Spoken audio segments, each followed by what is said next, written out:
50 new cases of COVID-19 were reported in Beaufort County today. Health leaders say the county is almost out of hospital beds, in part due to the recent surge of coronavirus.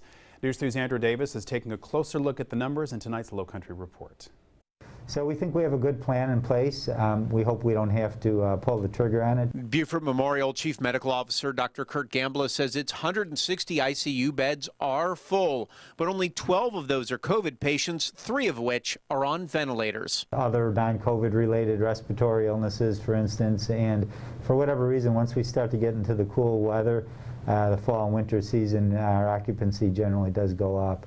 And by the number of people they're seeing come for COVID tests both before and after the holiday, Gambler says those numbers could climb. Given the incubation period, the long end of that, which could be up to 14 days, I don't think that we breathe a sigh of relief here locally until we're another week or so out.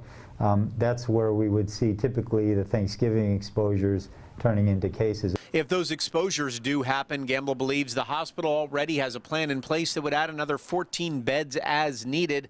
It's all part of what they've learned from the first spike this summer and months of hard work by staff battling the disease and caring for patients. We've learned lessons on how to manage the patients a little bit better and more efficiently, and hopefully how to keep some of them out of the hospital. The next step, waiting for the vaccine, which will be a great help, but won't be a one-stop cure for coronavirus. This is not an either-or thing. Once the vaccines come, we can't think, okay, the worst is over, let's let our guard down.